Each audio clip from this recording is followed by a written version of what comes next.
Hello ma'am, from Group Babina's Kitchen. The taram no upchari ma'am. Welcome back to Babina's Kitchen, ma'am. Ngasi video si dia bako aina ngasi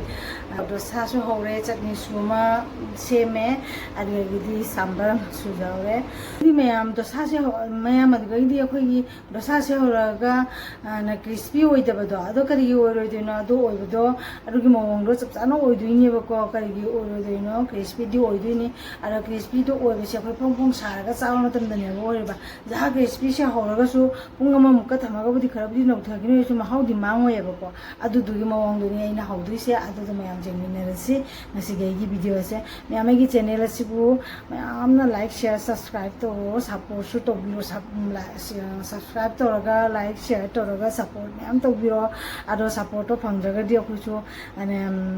wakhalo handayabako ado support mayam phangagadi mayam video se matang mayam semning madu oyabako aduni ate video mayam phang semba ngamba oijage ko aduni ma'am, thank you ma'am. Masih video saya jengminarasi.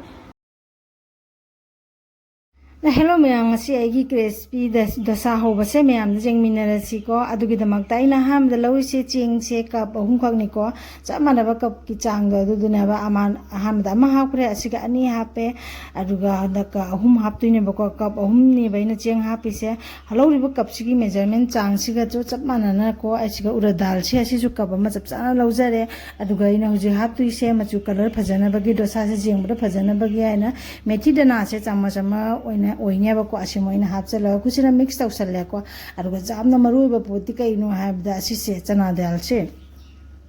chana tangai se aina siga hapaga mix tawsalla ko kusina to san min to salle ba ko aruga huji ai huji asida ising khara hapasi ising sina ni ra ohum lok thonga chamduine ba ko ai chenga hawai siga pullaga phasana senga chamdoni chamdoga matungda sida leire chengje phasana senga su chamdoe chamdoga ai siga ma phabai sing hapaga mu ase tingjalaga thamane ba ko olang thanina jamjangna popira chenga hawai ga se pung mari manga ge manungda dum popi ba ko aduna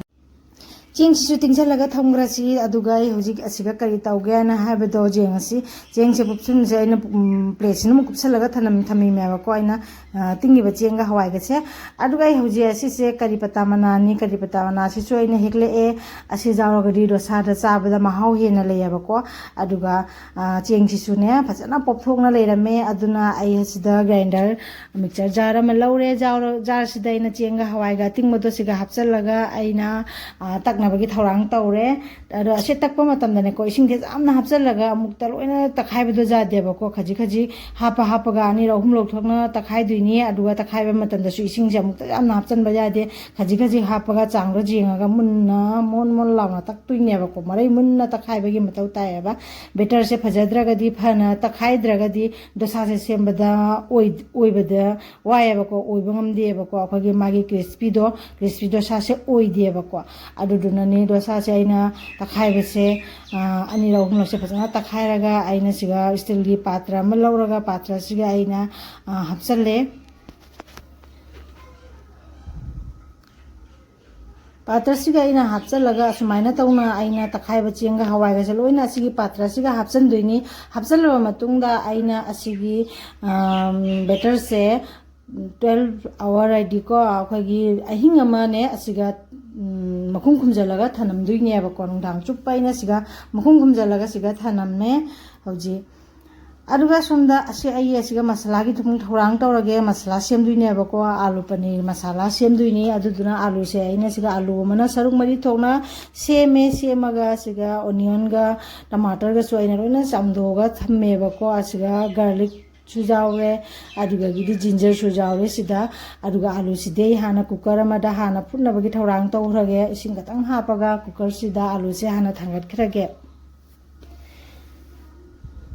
ising jisu jamna haptre kainai di jangna munna bagi haidana mullaga loiredana ko aduduna asise thangale cooker se hana gas se on tawraga aina cooker se mai mithaga thangale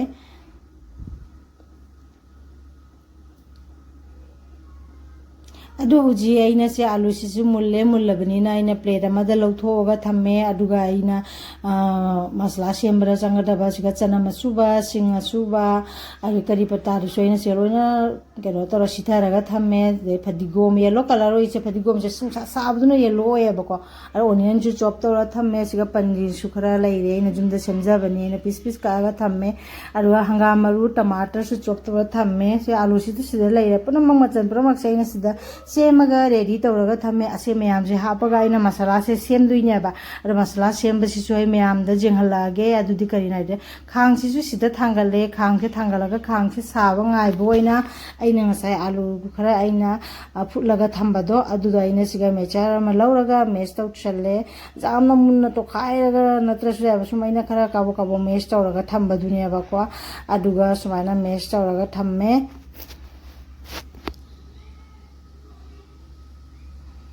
ꯃꯦꯁꯨ ꯇꯧꯕ ꯂꯣꯏꯔꯦ ꯑꯗꯣ ꯈꯥꯡꯁꯤꯁꯨ ꯁꯣꯝꯗ ꯁꯥꯔꯦ ꯈꯥꯡꯁꯤ ꯁꯥꯔꯕꯅꯤꯅ ꯍꯧꯖꯤꯛ ꯑꯩ ꯍꯧꯖꯤꯛ master ꯑꯣꯏꯜꯅꯤ ꯑꯩꯅ ꯍꯥꯞꯄꯤꯁꯦ ꯈꯥꯡ ꯑꯁꯥꯕꯁꯤꯒ ꯃꯥꯁꯇꯔ ꯑꯣꯏꯜꯁꯦ ꯍꯥꯞꯆꯜꯂꯦ ꯃꯥꯁꯇꯔ ꯑꯣꯏꯜꯁꯦ ꯍꯥꯞꯄꯒ ꯑꯩꯅ ꯃꯥꯁꯇꯔ ꯁꯤꯗꯁꯦ ꯍꯥꯞꯇꯣꯏꯅꯦꯕꯀꯣ ꯑꯩꯈꯣꯏ ꯍꯪꯒꯥꯝ ꯃꯔꯨꯁꯦ ꯑꯁꯤ ꯍꯥꯞꯄꯒꯅꯦꯀꯣ ꯄ꯭ꯔꯦꯛ ꯄ꯭ꯔꯦꯛ ꯂꯥꯎꯅ ꯄꯣꯛꯈꯥꯏꯔꯛꯄꯗꯨꯅꯦꯕ ꯑꯗꯨꯅ ꯑꯩ ꯖꯤꯔꯥꯁꯤꯁꯨ ꯈꯔ ꯄ꯭ꯔꯞ ꯄ꯭ꯔꯞ ꯍꯥꯞꯆꯜꯂꯦ ꯖꯥꯡꯅ ꯇꯧꯔꯒ ꯀꯔꯤ ꯄꯇꯥꯁꯤꯃꯨꯛ ꯍꯥꯞꯆꯜꯂꯦ ꯀꯔꯤ ꯄꯇꯥꯁꯤ ꯍꯥꯞꯆꯟꯕꯗꯁꯨ ꯄ꯭ꯔꯦꯛ ꯄ꯭ꯔꯦꯛ ꯄꯣꯛꯈꯥꯏꯔꯛꯄꯗꯨꯅꯦꯕꯀꯣ ꯑꯗꯨꯒ ꯇꯤꯜꯍꯧꯁꯤꯃꯨꯛ ꯍꯥꯞꯆꯜꯂꯅꯦꯕ ꯑꯩꯅ ꯆꯣꯞ ꯇꯧꯅ ꯊꯝꯕ ꯑꯣꯅꯤꯌꯟꯁꯦ ꯑꯁꯤꯁꯤꯃꯨꯛ ꯍꯥꯞꯆꯜꯂꯦ ꯑꯁꯤꯒꯗꯤ ꯄꯣꯛꯈꯥꯏꯕꯗꯣ ꯂꯣꯏꯅ ꯂꯦꯛꯈ꯭ꯔꯦꯕꯀꯣ ꯑꯗꯨꯒ ꯑꯁꯤꯁꯦ ꯉꯥꯏꯍꯥꯛ ꯉꯧꯃꯤꯟꯅꯔꯅꯤ ꯈꯥꯕꯩꯁꯤꯅ ꯑꯣꯠꯈꯥꯏꯔꯒ ꯐꯖꯅ ꯉꯥꯏꯍꯥꯛ ꯉꯧꯃꯤꯟꯅꯔꯦ ꯑꯗꯣ ꯇꯤꯜꯍꯧꯁꯤꯒꯤ ꯃꯆꯨꯁꯤ ꯈꯤꯇꯪ ꯑꯣꯜꯂꯛꯄ ꯍꯥꯏꯗꯤ ꯃꯥꯒꯤ ꯊꯥꯡꯅꯕ ꯑꯃ ꯂꯥꯛꯀꯅꯦꯕ ꯈꯔ ꯄꯠꯊꯔꯞ ꯑꯣꯏꯕꯒꯤ ꯃꯑꯣꯡꯗ ꯑꯗꯨꯐꯥꯎꯕ ꯑꯩꯅ ꯁꯤ ꯐꯖꯅ ꯉꯧꯃꯤꯟꯅꯔꯦ ꯉꯧꯔꯕ ꯃꯇꯨꯡꯗ ꯍꯧꯖꯤꯛ ꯑꯩꯅ ꯑꯉꯧꯕ ꯇꯤꯜꯍꯧꯁꯦ ꯈꯤꯇꯪ ꯁꯥꯏড ꯇꯧꯔꯒ ꯉꯁꯥꯏꯒꯤ ꯆꯅꯝ ꯑꯩꯅ ꯁꯨꯒꯥꯏꯔꯒ ꯊꯝꯕꯗꯣ ꯄꯦꯁ ꯑꯣꯏꯗ꯭ꯔꯦꯕꯀꯣ ꯑꯩꯅ ꯀꯥꯕꯛ ꯀꯥꯕꯛ ꯁꯨꯒꯥꯏꯔꯒ ꯊꯝꯕꯗꯨꯅꯦꯕꯀꯣ ꯀꯩꯅꯣ ꯍꯥꯏꯗꯤ ꯑꯁꯤꯁꯤꯅ ꯍꯥꯎꯕ ꯍꯦꯜꯂꯦꯕ ꯃꯅꯝ ꯅꯨꯡꯁꯤꯅ ꯍꯥꯎꯕ ꯍꯦꯜꯂꯦꯕ ꯑꯗꯨꯅ ꯆꯅꯝꯁꯦ ꯊꯥꯒꯠꯂꯔꯒ ꯇꯤꯜꯍꯧꯁꯤꯒ ꯄꯨꯟꯅ ꯉꯥꯏꯍꯥꯛ ꯉꯧꯃꯤꯟꯅꯔꯒ ꯇꯤꯜꯍꯧ ꯆꯅꯝꯁꯦ ꯄꯨꯟꯅ ꯉꯥꯏꯍꯥꯛ ꯉꯧꯃꯤꯟꯅꯔꯅꯤ ꯉꯧꯃꯤꯟꯅꯔꯕ ꯃꯇꯨꯡꯗ ꯍꯧꯖꯤꯛ ꯑꯁꯤꯁꯦ ꯑꯣꯠꯈꯥꯏꯅ ꯉꯥꯏꯍꯥꯛꯇꯪ ꯉꯧꯃꯤꯟꯅꯗꯣꯏꯕ ꯌꯥꯝꯅ ꯀꯨꯟꯅ ꯀꯥꯅ ꯕ꯭ꯔꯥꯎꯟ ꯀꯂꯔ ꯑꯗꯨꯃꯥꯏꯅ ꯉꯧꯕꯗꯣ ꯑꯗꯨꯗꯣ ꯅꯠꯇꯦꯕꯀꯣ ꯑꯗꯨꯒ ꯍꯧꯖꯤꯛ ꯉꯁꯥꯏꯒꯤ ꯑꯩꯅ ꯁꯨꯔꯒ ꯊꯝꯕ ꯁꯤꯡꯁꯤꯃꯨꯛ ꯑꯩꯅ ꯁꯤꯒ ꯆꯥꯏꯁꯜꯂꯒꯦ ꯁꯤꯡꯁꯦ ꯍꯥꯞꯄꯒꯗꯤ ꯌꯥꯝꯅ ꯀꯨꯏꯅ ꯉꯧꯔꯔꯣꯏ ꯁꯤꯡꯁꯦ ꯌꯥꯝꯅ ꯃꯨꯟꯅ ꯉꯧꯔꯒꯗꯤꯀꯣ ꯈꯥꯇꯛ ꯇꯧꯕ ꯑꯃ ꯆꯪꯉꯦꯕꯀꯣ ꯑꯗꯨꯗꯨꯒ ꯑꯩꯅ ꯁꯤꯗ ꯍꯜꯗꯤ ꯄꯥꯎꯗꯔꯁꯦ ꯈꯤꯇꯪ ꯑꯃ ꯆꯥꯏꯁꯟꯖꯔꯦ ꯑꯇꯩ ꯑꯇꯣꯞꯄ ꯖꯤꯔꯥꯁꯨ ꯍꯥꯞꯄꯔꯣꯏ ꯀꯩꯅꯣꯗꯤ ꯖꯤꯔꯥ ꯃꯄꯨꯝꯁꯨ ꯉꯁꯥꯏ ꯑꯩꯅ ꯁꯣꯛ ꯇꯧꯕꯗ ꯍꯥꯞꯈ꯭ꯔꯦ ꯑꯗꯨꯒ ꯃꯣꯔꯣꯛ ꯑꯁꯨꯕꯁꯨ ꯑꯩ ꯍꯥꯞꯄꯔꯣꯏ ꯆꯝꯇꯛꯅ ꯁꯦꯝꯃꯒꯦ ꯍꯥꯏꯗꯅ ꯑꯗꯨꯒ ꯍꯧꯖꯤꯛ ꯑꯩꯅ ꯉꯁꯥꯏ ꯆꯣꯞ ꯇꯧꯔꯒ ꯊꯝꯕ ꯈꯥꯃꯦꯟ ꯑꯁꯤꯟꯕꯤꯗꯣ ꯑꯗꯨꯗꯨꯃꯨꯛ ꯁꯤꯗ ꯆꯥꯏꯁꯤꯟꯖꯔꯦ ꯑꯗꯨꯒ ꯉꯥꯏꯍꯥꯛ ꯑꯃꯨꯛ ꯉꯧꯃꯤꯟꯅꯔꯒꯦ ꯈꯥꯃꯦꯟ ꯑꯁꯤꯟꯕꯤꯁꯦ ꯇꯃꯥꯇꯔꯁꯦ ꯌꯥꯝꯅ ꯖꯥꯡꯅ ꯄꯠꯊꯅꯕꯒꯤ ꯍꯥꯏꯅ ꯑꯩꯅ ꯁꯦ ꯉꯥꯏꯍꯥꯛ ꯉꯧꯔꯕ ꯃꯇꯨꯡꯗ ꯊꯨꯝ ꯈꯔ ꯆꯥꯏꯁꯤꯟꯒꯅꯤꯀꯣ ꯊꯨꯝꯁꯤꯁꯨ ꯁꯤꯗ ꯆꯥꯏꯁꯤꯟꯖꯔꯦ ꯑꯗꯨꯒ ꯉꯥꯏꯍꯥꯛ ꯑꯃꯨꯛ ꯑꯁꯤꯁꯦ ꯑꯃꯨꯛ ꯉꯧꯃꯤꯟꯅꯔꯒꯦ ꯉꯥꯏꯍꯥꯛ ꯉꯧꯔꯕꯅꯤꯅ ꯈꯥꯃꯦꯟꯁꯤꯟꯕꯤ ꯄꯠꯊꯔꯕꯅꯤꯅ ꯀꯩꯗꯧꯅꯤ ꯉꯁꯥꯏ ꯑꯩꯅ ꯃꯦꯁ ꯇꯧꯔꯒ ꯊꯝꯈꯤꯕ ꯑꯥꯂꯨꯗꯣ ꯑꯗꯨꯗꯣ ꯄꯣꯇꯦꯇꯣꯗꯣ ꯑꯗꯨꯗꯨꯅꯦ ꯑꯩꯅ ꯁꯤꯗ ꯍꯥꯞꯆꯜꯂꯤꯁꯦ ꯍꯥꯞꯆꯜꯂꯒ ꯑꯩꯅ ꯈꯥꯕꯩꯁꯤꯅ ꯐꯖꯅ ꯇꯧꯔꯒ ꯃꯤꯛꯁ ꯇꯧꯁꯟꯖꯔꯦ ꯑꯗꯨꯒ ꯍꯧꯖꯤꯛ ꯑꯁꯤꯒ ꯑꯩꯅ ꯍꯥꯄꯛꯇꯣꯏꯁꯦ ꯑꯇꯣꯞꯄ ꯃꯁꯥꯂꯥ ꯑꯃ ꯍꯥꯄꯛꯀꯦꯕꯀꯣ ꯑꯩꯒꯤ ꯗꯣꯁꯥꯒꯤ ꯃꯁꯥꯂꯥꯁꯦ ꯍꯥꯎꯔꯒꯗꯤ ꯗꯣꯁꯥꯁꯦ ꯆꯥꯕꯗ ꯌꯥꯝꯅ ꯍꯥꯎꯗꯣꯏꯅꯦꯕꯀꯣ ꯑꯗꯨꯗꯨꯅ ꯑꯁꯤꯒ ꯍꯥꯎꯅꯕꯒꯤ ꯀꯔꯤ ꯃꯁꯥꯂꯥꯅꯣ ꯍꯥꯞꯄꯗ ꯑꯁꯤ ꯑꯩꯅ ꯇꯣꯉꯥꯟꯅ ꯁꯦꯝꯕ ꯃꯁꯥꯂꯥ ꯁꯥꯝꯕꯔ ꯃꯁꯥꯂꯥꯅꯦꯕꯀꯣ ꯁꯥꯝꯕꯔ ꯃꯁꯥꯂꯥꯁꯦ ꯑꯩꯅ ꯁꯤꯗ ꯏꯁꯤꯡ ꯈꯤꯇꯪ ꯍꯥꯞꯄꯒ ꯃꯁꯥꯂꯥꯁꯦ ꯅꯩꯈꯥꯏꯔꯒ ꯑꯩꯅ ꯈꯥꯡꯗ ꯉꯧꯔꯤꯕ ꯑꯥꯂꯨ ꯕꯖꯥ ꯍꯥꯏꯗꯤꯀꯣ ꯃꯥꯒꯤ ꯃꯁꯥꯂꯥ ꯑꯥꯂꯨꯒꯤ ꯄꯦꯁꯁꯦ ꯃꯁꯥꯂꯥ ꯁꯦꯝꯃꯤꯁꯦ ꯑꯁꯤꯒ ꯑꯩꯅ ꯍꯥꯞꯆꯜꯂꯒ ꯈꯥꯕꯩꯁꯤꯅ ꯐꯖꯅ ꯑꯣꯠꯈꯥꯏꯃꯤꯟꯅꯔꯒꯦ ꯍꯧꯖꯤꯛ ꯑꯇꯩꯗꯤ ꯑꯍꯦꯟꯕ ꯃꯁꯥꯂꯥꯗꯤ ꯍꯥꯞꯄꯔꯣꯏ ꯑꯩꯅ ꯐꯖꯅ ꯇꯧꯔꯒ ꯇꯣꯠꯁꯜꯂꯦ ꯉꯁꯥꯏꯒꯤ ꯁꯥꯝꯕꯔ ꯃꯁꯥꯂꯥꯗꯣ ꯍꯥꯞꯆꯜꯂꯒ ꯑꯥꯂꯨꯁꯤꯒ ꯐꯖꯅ ꯇꯧꯔꯒ ꯇꯣꯠꯁꯟꯃꯤꯟꯅꯔꯕꯅꯤꯅ ꯍꯧꯖꯤꯛ ꯑꯩꯅ ꯉꯁꯥꯏ ꯁꯦꯝꯃꯒ ꯊꯝꯈꯤꯕ ꯐꯗꯤꯒꯣꯝꯗꯣ ꯑꯗꯨꯗꯨꯅꯤ ꯍꯧꯖꯤꯛ ꯆꯥꯏꯁꯟꯗꯣꯏꯁꯦ ꯁꯤꯒ ꯐꯖꯅ ꯇꯧꯅ ꯐꯗꯤꯒꯣꯝꯁꯦ ꯆꯥꯏꯁꯜꯂꯦ ꯑꯗꯨꯒ ꯑꯩꯅ ꯃꯁꯥꯂꯥ ꯑꯥꯂꯨ ꯄꯅꯤꯔ ꯃꯁꯥꯂꯥꯅꯤꯗꯤ ꯍꯥꯏꯔꯒ ꯄꯅꯤꯔ ꯍꯥꯞꯇ꯭ꯔꯤꯀꯣ ꯄꯅꯤꯔꯁꯦ ꯍꯧꯖꯤꯛꯇꯤ ꯍꯥꯞꯆꯜꯂꯨꯔꯒꯗꯤ ꯍꯥꯎꯔꯔꯣꯏꯕꯀꯣ ꯑꯗꯨꯗꯨꯅ ꯄꯅꯤꯔꯁꯦ ꯀꯔꯝꯕ ꯃꯇꯝꯗ ꯍꯥꯞꯇꯣꯏꯅꯣ ꯍꯥꯏꯗꯣ ꯃꯌꯥꯝ ꯚꯤꯗꯤꯑꯣꯁꯦ ꯃꯄꯨꯡ ꯐꯥꯅ ꯌꯦꯡꯃꯤꯟꯅꯔꯁꯤ ꯐꯗꯤꯒꯣꯝꯁꯦ ꯍꯥꯞꯄꯕꯅꯤꯅ ꯑꯩ ꯌꯥꯝ ꯀꯨꯏꯅ ꯉꯧꯔꯔꯣꯏ ꯑꯩ ꯃꯩꯁꯨ ꯑꯣꯐ ꯇꯧꯔꯒ ꯊꯝꯃꯦ ꯑꯗꯨꯒ ꯑꯩꯒꯤ ꯃꯁꯥꯂꯥꯁꯦ ꯁꯦꯝꯕ ꯂꯣꯏꯔꯦ ꯍꯧꯖꯤꯛ ꯃꯁꯥꯂꯥꯁꯦ ꯁꯦꯝꯕ ꯂꯣꯏꯔꯕꯅꯤꯅ ꯑꯩ ꯀꯔꯤ ꯑꯃꯨꯛ ꯁꯦꯝꯒꯅꯤ ꯍꯥꯏꯕꯗꯣ ꯑꯗꯨꯃꯨꯛ ꯃꯌꯥꯝꯗ ꯌꯦꯡꯍꯟꯖꯔꯛꯀꯦ ꯑꯩꯅ ꯉꯁꯥꯏ ꯕꯦꯇꯔ ꯁꯦꯝꯈꯤꯕ ꯄꯦꯁꯇꯣ ꯆꯦꯡꯒ ꯍꯋꯥꯏꯒꯒꯤꯗꯣ ꯍꯥꯡꯗꯣꯛꯅ ꯌꯦꯡꯉꯨ ꯑꯗꯨ ꯅꯨꯡꯗꯥꯡ ꯆꯨꯞꯄ ꯊꯅꯝꯃꯕꯅꯤꯅ ꯁꯦ ꯐꯖꯅ ꯇꯧꯔ ꯀꯥꯝꯈꯠꯂꯒ ꯂꯩꯔꯝꯃꯦꯕꯀꯣ ꯃꯥꯒꯤ ꯕꯦꯇꯔꯁꯦ ꯐꯖꯅ ꯁꯦꯝꯃꯒ ꯑꯣꯏꯔꯒ ꯂꯩꯔꯝꯃꯦꯕ ꯌꯥꯝ ꯐꯖꯅ ꯑꯣꯏꯔꯦ ꯁꯤ ꯅꯣꯏ ꯗꯣꯁꯥꯁꯦ ꯐꯖꯗꯣꯏꯅꯦꯕ ꯁꯨꯃꯥꯏꯅ ꯑꯣꯏꯕꯁꯦ ꯑꯁꯤ ꯀꯥꯝꯈꯠꯇ꯭ꯔꯒꯗꯤ ꯐꯖꯗꯦꯕꯀꯣ ꯗꯣꯁꯥ ꯑꯣꯏꯗꯕꯁꯦ ꯀꯥꯝꯈꯠꯄꯩ ꯃꯊꯧ ꯇꯥꯏꯌꯦꯕꯀꯣ ꯑꯗꯨꯅ ꯑꯣꯠꯂꯥꯡ ꯊꯥꯗꯗꯤ ꯑꯃꯨꯛ ꯍꯦꯟꯅ ꯅꯨꯡꯉꯥꯏꯕꯅꯤ ꯗꯣꯁꯥ ꯁꯦꯝꯕꯁꯦ ꯑꯗꯩ ꯈꯥꯕꯩꯁꯤꯅ ꯑꯣꯠꯈꯥꯏꯔꯒ ꯑꯩ ꯁꯨꯃꯥꯏꯅ सुमाइना काया मिक्स तौसनजरे फजना तौना थुम खजिक अमा हापख्रे थुम हापै वीडियो से यावरमद्रे अदुगा आइना सिगा पनीर सिजु सिदा लैरे ngasai पनीर आलू ngobदा हापखिदबनेबको आइना ngasai सेमगा थंबा पनीर दुनी अरोय फजना खुचिना सुमाइना तोखाइरगा थुगाइरगे खुचिना फजना थुगाइरे प्लेट अमदा थुगाइरगा आइ सिगा प्लेट सिगा पनीर से रेडी तौरगा आइना थम्मगे सुमाइना तौरगा लोइना थुगाइरगा थम्मेसे अदय पनीर से मुंगा थमखिगे थम्मगा हजिक केदौनी डोसा चाबा तारादी चटनी सु चानिंगी सांबर सु चानिंगी अदुगी दमकता मु आइना सिगा चटनी सिमु खरा रेडी तौरगा थम्मे अदु जामना समना शॉर्टकट है चटनी अमा सेमदुइनेबको सेमदुइसे करिनो ना हाइब्रा टमाटर हाफखरे तिलौ हाफखरे अदुगा टमाटर ने ओनियन ने गार्लिक ने जिंजर ने असे हापगा असिगा कमाइना धनिया पत्ता खरा मसु हापचलनिबको अरे थुमगा मोरोट टेपगा हापगा इदुम तखाइ दुनि जाम सिंपल रेसिपी दा सेमदुइने की चटनी से हाउसु जामना हाउबा धनिया सु हापचलले अदुगा हुजिकना अखोगी चना दाल दो अदु दुनि चने दाल सिमु खरा हापचलले असिगा मूंगफली बादाम के काक्सि जामता हापत्रे चने दाल सिमु हापचलगा फजना जार सिगबने ग्राइंडर टखाइरगा मागी पेस्ट अमा सेमगेबा असिगी चटनी सिजु जामना हाउबनी मयाम ट्राई तौरगा जों साथेना हाउबनी अदुगा आइना सिगा पेस्ट सेमे अदुगा आइना नींबू खतंग रस तो खतंग सुमजल्ले अदुगा चामचसिना ओखाइरगा आइगी चटनी सिजु रेडी ओइरगा थमे असिगा हुजिक मागी तड़का से तौद्रे आइना होरेन चाबगी तेंगोट तो अदुदा दुम आई चटनी हापा मागी तेंगोट बाउल दो अदुगा दुम तड़का से तौरगे असुमाइना दी इजानु पादी सुमाइना प्लेन चाबा से सिना मा हाइनाजेबा चटनी सु सेमबा लोइरे अदुगा सांबर अमसु थोंगी सांबर की वीडियो से फुल रेसिपी हापत्रे कई वीडियो से सांगमलनी है सांबर से लोरबनी अने टिफिन तेंगोर लौथोगा थमजरे हौजी चटनी लोरे सांबर लोरबनी डोसा की हौजी हौबगी रेडी पूरा ओरे तवासु थांगचरे आइना नॉन स्टिक की तवा अमा थांगले डोसा तवा अमा अदुगा आइना साइ सेम बेटर दो आइना से खाबैना आइना खुद चाबा खाबै खंगे चामच खंगे अदुना हापगा फजना तौना राउंड शेप ता आइना खुचिना लेरगा फजना तौना संदोकचरेको खर संदो मागी कलर से अइना थाव खतंग तैरेब थाव से हाइफेटंग तैबनेब अदुगा मागी कलर से खर ब्राउन कलर खर ओइरे अहानबगी डोसा से अइना प्लेन डोसा से ओइना हौरगे मसला जाउदबिदा अदुदुना अइना से प्लेन डोसा जा हौरे कइनाइदि प्लेन डोसा सु जेंहन्निंगेबको अदुदुनाने प्लेन डोसा से अइना हौरगा खर ब्राउन कलर ओइरको मतदा थांगकदबगी खाबैसिना कुना अमदगी लेखलगा सुमाइना लैसलगने डोसा से लौखतजरे अइना असिगा लैरे अइना प्लेन डोसा अमसु सारगा सेमगा रेडी तौरगा थमे रेडी ओइरे सिदा लैरे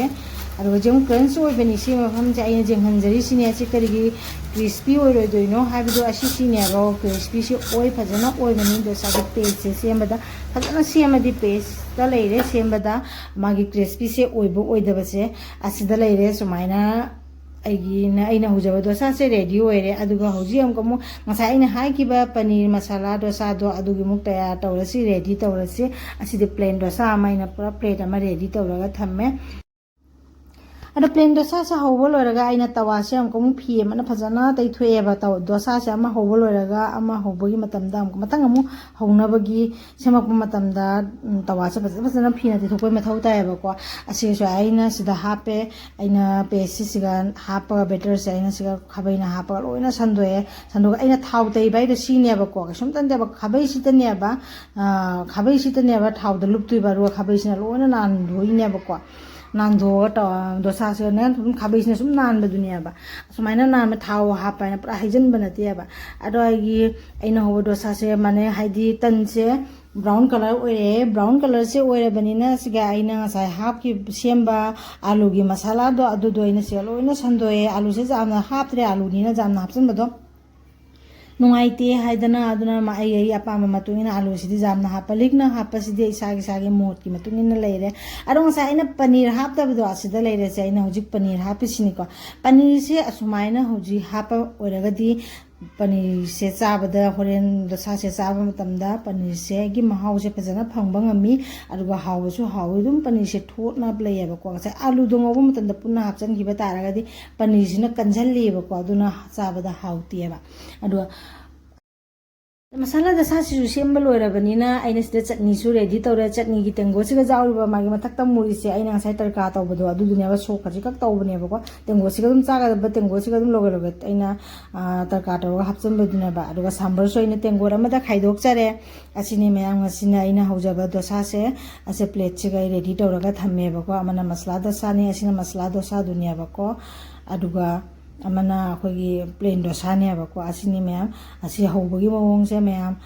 karigi oiroi dobna mayam na hai ko dosa se horaga akhoi di oide ajama nauthai yana karimta nauthoi ma nautharoi haidi ko paste to sema matana patana sema gadi dosa se patana sema oiba jabani jumda sema isina ji hawa chulina asida leira plain dosa dona aro jumda sema ga isana jumda akhoi horaga chabasina jani mawong ga chabasu jare pa mawong ga chabasu jare asini mayam asigai video se